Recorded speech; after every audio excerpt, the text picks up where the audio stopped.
started up, and not the fireworks that we were expecting, but things really slowed down prior to the 4th of July in the holiday weekend. We had a small flurry of moves, and then things just basically became finalized yesterday. But one that did not was the Portland Trailblazers trade of Anfernee Simons for Jrue Holiday, and it turns out there was snags. There was. I was told Saturday that there might be a little bit of a delay, but that it was Boston trying to get some order of operations stuff pushed away because they have to continue to do that trade. They have financially, they have to do it. Got to get it done. I was told that the Blazers, upon getting full access to the medicals, found something that, well, not serious, made them go, "Hey, man, we're not going to get those. We're not going to give you those seconds." And from what I've been told, medicals is always a dicey one as far as like getting information on it. Is that there is nothing serious there. There's nothing concerned as far as right now, as far as like any potential surgeries, that he's healthy, he's fine. He's in LA, he's chilling down there. He is from LA, so that's where he's going to spend his offseason and just hang out down there.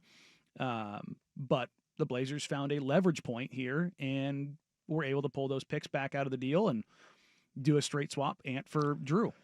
Oh, so you're telling me that the 35-year-old had some concerning things. I mean, yeah. The way that I look at this is like the Lakers with Mark Williams. I wonder if this is going to open up some sort of negotiation point consistently for teams if they go, I don't know, man. Let me go ahead and let's revisit this as soon as we get the physicals and make sure that everything is A1, or if these are kind of one-off cases. Yeah. But the Blazers saw a leverage point here and decided to extract that back out of the deal. Still a fair trade. I don't think like the seconds were never anything that I was concerned about anyways.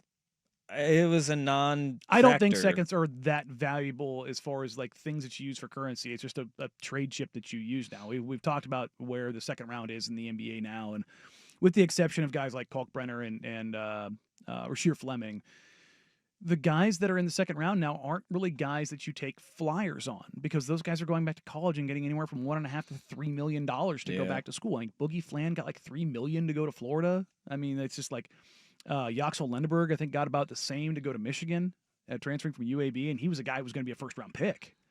So the guys that you would take flyers on typically from like 35 through 45, somewhere in that range. That's where you kind of take the flyer range. You take that group of guys, and it's not just 10, it's more like 20 guys. If all of those guys are going back to school now the guys that are slotted 55 through 75 are in there, and you're like, well, that's not as fun. And so the value of second-round picks just isn't really there now. Yeah. So, but that was you've said this quite often, though, that it's basically the second-round picks are now currency. Yeah. And that's what you use them as. Well, the Blazers get those back. What were they ever going to do without them? Yeah. And the deal finally goes through today. It is official. The Blazers made the announcement, sent out the press release, put out the image on social, all those things. The transaction has been sent to the league and has been finalized, approved, and it's done. You know what's hilarious to me is that like Jrue Holiday wearing number 5 now, Blazer fans always need something to freak out about. What is Delano Banton going to do? Yeah, it's like, well, I don't know. Guys, wink, wink, nod, nod. He's not coming back. Go DB hoop somewhere else. Yeah, I don't know. Like I've been saying this for 2 months. Jabari and Delano aren't coming back. All right. What other flurries of moves could we see coming down the pike then? If you said that and we went, oh. It's not just as it pertains to the Blazers, it's league-wide. Over the weekend, there has been movement around Bradley Beal, Mark Stein. The Stein line has been covering this very thoroughly. The Phoenix Suns have put Bradley Beal so far into a corner, made life so miserable that he's finally willing to accept a buyout. I just can't believe he was totally okay with being backed into that corner. Just be like, no, I'm not going anywhere. That's that no-trade clause, man. It's why you get it in the contract. Stupid. Who got a no-trade clause over the weekend? I saw somebody got a no-trade clause. It's a de facto no-trade clause because of the bird rights. Who was it? It's Jackson Hayes. Yeah. Because of, I was like, what? Yeah, so it's not a league minimum deal. Like they went over they went to the 120% of his previous salary, which puts them like it takes away the BAE and gives him basically the ability to waive any trades for the first year. All right. So good luck with that Jackson Hayes stuff. I think the most surprising thing that happened was the Kevin Durant deal, which we knew was happening. KD to Houston from Phoenix, It went from and 5 Phoenix to was 6 to a 7. team that needed to get under the second apron as well because they're not going anywhere. But the Rockets and Suns, we knew, but then more teams just started piling on this thing as more information came out. It is now the Rockets, Suns, Warriors, Hawks, Timberwolves, Lakers, and Brooklyn Nets. Yep. 17 trade, the largest in NBA history. Nets just got in there like, I guess we'll take 2 second-round picks. The reason why this happens, and people shouldn't care about this because you shouldn't have to care about the CBA the way that you do, but with the NBA and how they've done things and what they've done to the CBA, the minutia that they've built into it, and it's like the tax code. It just keeps getting more and more convoluted every single year.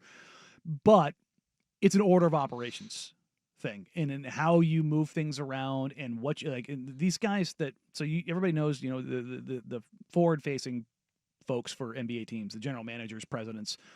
All of these teams have salary cap guys, and these guys make a lot of money, and the best ones are worth their weight in gold. Yep. Because you can minimize any outside stressors, and you can maximize potential returns by the order of operations that you do things in. And that's really what you're seeing here, and how they're going to move money around. And if we do this to do this, do this, do this, do this, this, this, and this, then it'll put our books in this particular situation that we wouldn't be able to do if you didn't do this first. It's very dumb. It's very convoluted. It's very stupid. I hate that we have to do this, but that's what CBA has done. They have made it this way. They've made it purposefully obtuse, so it's just very dumb. Well, here's how it went down. They took draft day trades, kind of threw them in here too. Rockets get Kevin Durant and Clint Capella in this deal from Atlanta, Clint Capella.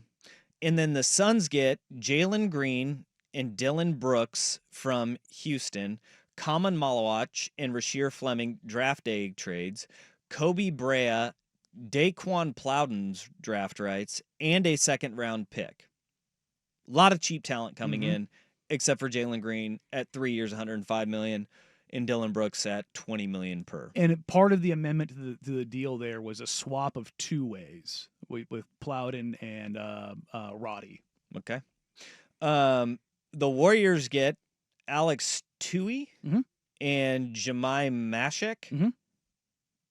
Yep. Yeah. I'll take your word that those are people. Jemai was a guy that the Blazers brought in as part of their closed workout sessions. Okay.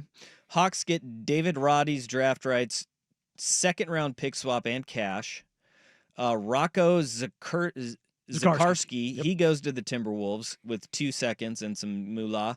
And then the Lakers get Adu Thero, and the Nets get 2 second-round picks. It seems like that's like 4 different deals that were individually packaged that they just said, hey, let's just make it one. Is this the new CBA saying you can benefit cap-wise by making these into larger deals? 100%. That now involve 23% of the NBA. Yeah, and then the currency is like a second-round pick or swapping of 2-way or cash considerations. Like you can do. I thought they got rid of those. No, they're still there. Cash considerations. No, you can still put cash in deals. All right.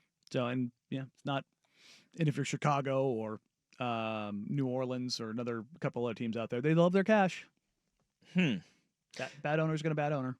Yeah, they really are. They really are. Bill Simmons had his god awful GM summit, and buddy, New Orleans, Chicago are sitting at the top of that perch right now. They are kings of their castles. I don't get New Orleans. Like we talked about this on Thursday. Yeah, I do not understand. Nobody does. Nobody understands what the hell they're doing. And it really, we want it to hinge around the unprotected first-round pick. It's not just but that so many other 0 cents. Well, yeah, some of the other things in there you go, yeah, but what are you gonna do now? Well, and on the other side of that, you've got the Toronto Raptors who have everybody's like, oh, they'll be fine in the East. And I'm like, will they? They've got Brandon Ingram for $40 million. They've got Scotty Barnes for $40 million. They've got Emmanuel Quickley for $32 million. They've got RJ Barrett for $25 million. They've got Jakob Poeltl for $24 million. I'm like, they've got like A+, A- prices on dudes on a roster that don't make any freaking sense. Are they going to be just as good as the Blazers, though? In the East, yeah. Because I saw something that I went, huh. With the new league year starting from Bet Online, we have the over-under win totals that have been released. The Blazers are expected to be 10 wins better than they were in the offseason last year. But on that current line, I think I'm taking the over. There are some question marks about where the Blazers stand.